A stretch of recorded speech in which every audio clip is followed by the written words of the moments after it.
चीनी mobile company Vivo पर ED ने कसा शिकंजा, मिमियाने लगा चीन। चीनी मोबाइल कंपनी वीवो के 2 अधिकारी भारत छोड़कर भागे। 44 ठिकानों पर ईडी की छापेमारी के बाद मचा हड़कंप। चीनी स्मार्टफोन निर्माता कंपनी वीवो पर भारतीय एजेंसियों का शिकंजा कसने से ड्रैगन टेंशन में आ गया है।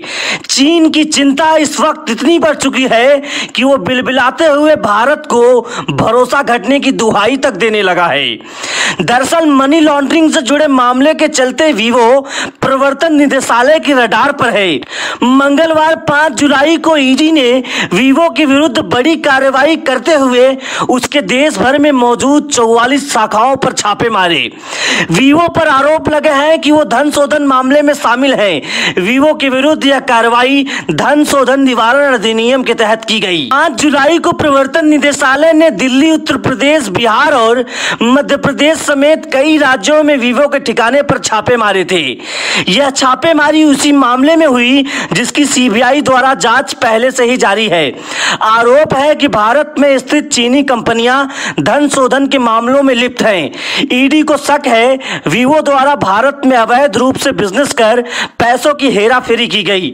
यही नहीं, एजेंसी को यह तक भी संदेह है कि चीनी कंपनी ने अवैध रूप से कमाई रकम को विदेशों में भेजा या फिर टैक्स डिपार्टमेंट और कानूनी एजेंसियों को धोखे में रखकर अन्य कारोबार में लगाया। जहां एक और तो ईडी की कार्रवाई वीवो पर जारी है, वहीं इसी बीच पूरे मामले से जुड़ी एक बड़ी खबर यह है कि वीवो इंडिया के डायरेक्टर देश छोड़कर भाग चुके हैं। जानकारी के अनुसार वीवो इंडिया के डायरेक्टर जेंग शेन वू और झांग जी भारतीय एजेंसियों के कसते शिकंजे के बीच पिछले साल ही भारत छोड़कर भाग चुके थे।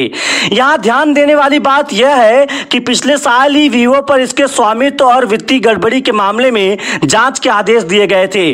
पूरे मामले को लेकर प्रश्न यह भी उठते हैं कि भारत में वीवो के विरुद्ध हो रही कार्रवाई को लेकर आखिर चीन को इतनी समस्या क्यों हो रही है।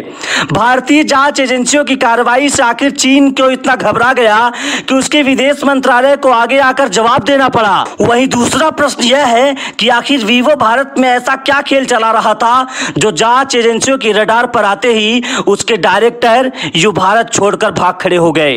इससे पूर्व अप्रैल माह में ही प्रवर्तन निदेशालय ने Xiaomi इंडिया की 5,551 करोड़ रुपए की संपत्ति जब्त की थी।